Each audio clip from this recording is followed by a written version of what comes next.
경찰서 가면 사장님 구속돼요 이거. 사장님 벌금도 1,000만 원이 1,000만 원. 운전하는데 건들면은 어떡할까요 사장님 이거. 쥐게 오른 남성 앞에 멈춰선 택시. 그것이 바로 사건의 시작이었습니다. 좀 잠이 든 상태였는데 제가 눈을 떴을 때는 이미 좀 차 안에 이제 토사물 비슷하게 구토한 흔적들이 있었었고, 그리고 그 기사님 얼굴이나 몸 쪽에도 묻어있는 상태에서 제가 이제 운행 중에 폭행을 했다. 그래서 술을 먹은 상태니까 나도 모르게 이런 행동을 했었겠거니라고 그냥 당연하게 생각을 했던 것 같아요, 그 당시에는. 그때 처음에 요구했던 금액 500만 원 금액을 요구했었거든요, 합의를.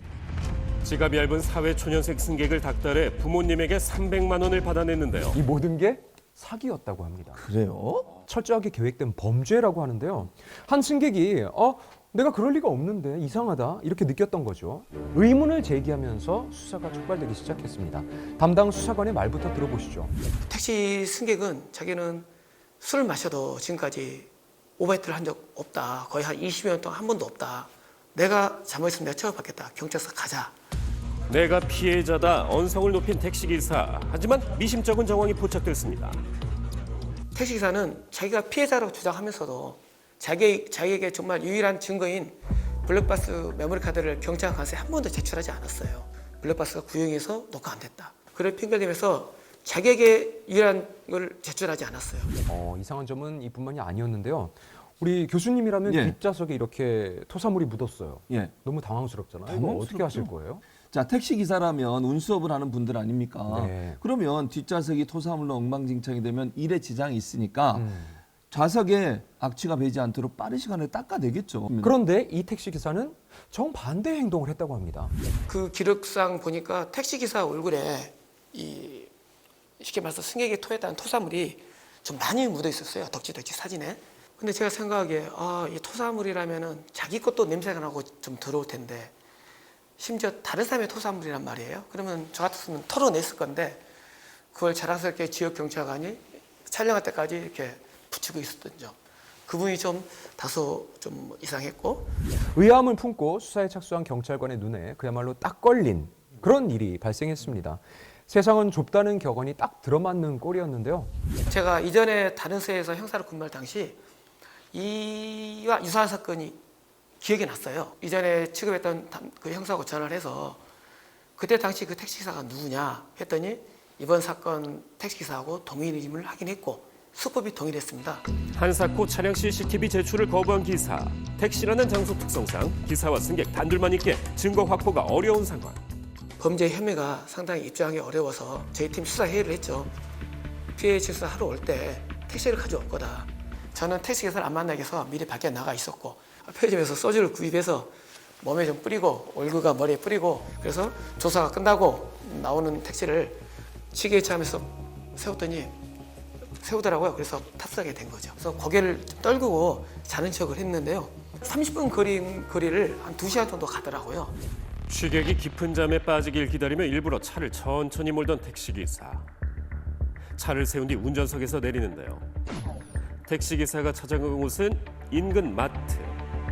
즉석 죽과 커피를 비닐봉지에 넣고 주물러 가짜 토사물을 만들었습니다. 얼핏 보면 구분하기 어려울 정도인데요. 비닐봉지에 담긴 가짜 토사물을 들고 택시로 온 뒤 휴지에 내용물을 묻혀 경찰 몸 구석구석 바르기 시작합니다. 제 몸에 뭔가 막 바르는 느낌? 팔, 가슴, 다리, 신발, 심지어는 이제 마지막에는 얼굴에도 뭐가 바르더라고요. 그래서 그때 얼굴에 바르는 걸 보고 제가 깜짝 놀라서 잠을 깬 척 하니까, 이상해. 차고 오바이트 다 해놓고 이게 뭐야 이게. 뭐야 오바이트 다 해놓고 발로 차고. 폭행과 구토를 했다고 쏘아붙이며 합의금을 내놓으라 협박한 택시기사. 저한테는 최초 한 150만 원을 요구했어요. 저는 좀 취한 척하면서 저 안 때렸는데 토하지 않았다. 피해자 약 50명, 피해액 약 6천만 원, 공갈 및 사기 혐의로 구속 기소된 범인. 나도 당했다는 제보가 이어져 피해 규모는 더 커질 전망입니다.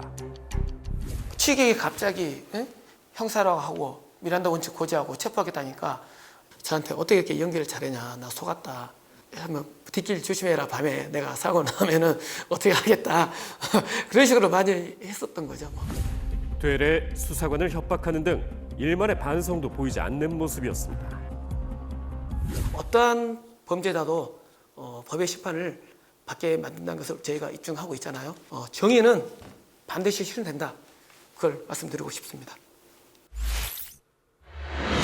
최근 급증한 성혼 살해금 법적 분쟁. 요즘 자신의 짝을 찾기 위해 결혼정보회사를 찾는 분들이 많이 있으시죠? 많아요. 제 주변에도 많아요. 저도 심각하게 가입을 고민 중입니다. 네. 저는 고민하지 않습니다. 결혼정보회사와 고객 사이에 법률 분쟁이 많이 있는데 특히 성혼사례금 관련 분쟁이 늘고 있습니다. 성혼살해금이 뭐예요? 성혼사례금이란 결혼정보업체 회원이 해당 업체를 통해 소개받은 상대방과 결혼, 혼인신고, 동거 등 이제 계약서상 정해진 성혼 조건을 충족했을 때 업체에 지급하기로 미리 약정한 일종의 성공보수예요. 우리 덕에 좋은 짝 만났으니 대가를 달라 이런 내용이죠. 오늘도 좀 파격적인 이야기를 가져와 봤는데요. 그 한 남성과 여성이 결혼정보회사를 통해서 만난 거예요. 근데 그 만났을 당시에는 안타깝게도 두 분 다 서로 이제 마음에 들지 않다 보니까 그냥 스쳐가는 인연이었던 거죠. 남성과 여성분은 또 다른 결혼정보회사로부터 각기 다른 이성을 소개받아서 결혼에 꼴인하게 되었어요. 하지만 불과 1년 만에 각각 이혼한 두 남녀. 그냥 혼자 살아야겠다 이렇게 지내던 중에 그 두 남녀가 길거리에서 우연히 드라마처럼 만나게 되는 겁니다. 아, 이 사람이 운명이었던가?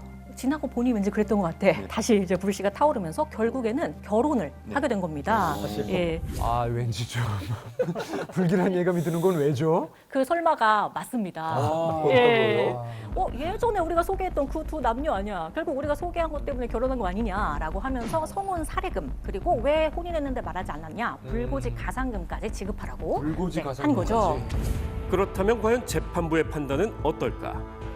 예전에 소개한 거는 인연으로 이어지지 않았으니까 다른 우연이 겹친 결혼이므로 성혼 살해금을 줄 필요는 없다. 땅땅땅. 핵심은 초혼 당시 결혼정보업체의 계약은 해지된 것으로 봤고 더 이상 계약 의무 책임이 없다 이렇게 판단을 한 겁니다. 그런데 약간 정반대로 볼 수 있는 사례도 있거든요. 아, 그래요? 이 남녀는 서로 마음에 들어서 교제를 했었어요. 예. 그런데 이제 헤어진 거죠. 예. 헤어진 기간이 약 8개월 정도라고 해요. 그런데 다시 만나서 결혼했다. 그랬더니 법원에서는 이것까지는 인과관계 단절이 아니라고 봐서 성혼 살해금과 지연 손해금을 지급할 의무가 있다고 봤습니다. 또 이런 사례도 있어요. 한 여성분이 결혼정보회사에 가입을 했는데 본인의 요구 조건을 솔직히 밝혔습니다. 저는 재력.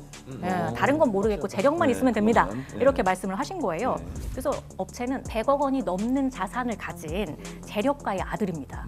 이렇게 소개를 해주었고 결혼에 꼴인을 하게 된 거죠. 그런데 이게 웬 걸 알고 봤더니 100억 원대의 재력은커녕 사실 10억 원의 채무가 있는 빚이 있는 상황이었던 거예요. 아니 얼마나 황당하겠어요. 사실 100억 원의 재산이 있다는데 10억 원의 채무가 있다니요. 있을 수 없는 일이죠. 이거 어떻게 됐습니까? 국내 결혼중개 표준 약관에 의하면은 업체가 회원에게 제공하여야 하는 정보는 결혼 상대방 당사자의 학업, 직업, 병력 등 신상 정보의 하나고 회원이 명시적으로 결혼 상대방 부모의 재산 정보 제공을 계약에 편입시키지 않은 이상은 결혼중개업체가 결혼 상대방 부모의 자산 상황까지 확인하여야 할 주의 의무가 있다고 보기는 어렵다. 이렇게 한 거죠. 그래서 부모 재산까지 알려준 의무는 없다는 거였습니다. 아니 일생을 함께할 짝을 찾는 거잖아요. 그 짝을 찾을 때는 여러 가지를 보시더라도 그중에 가장 중요한 건 사람 됨됨이다. 이런 생각이 들었습니다.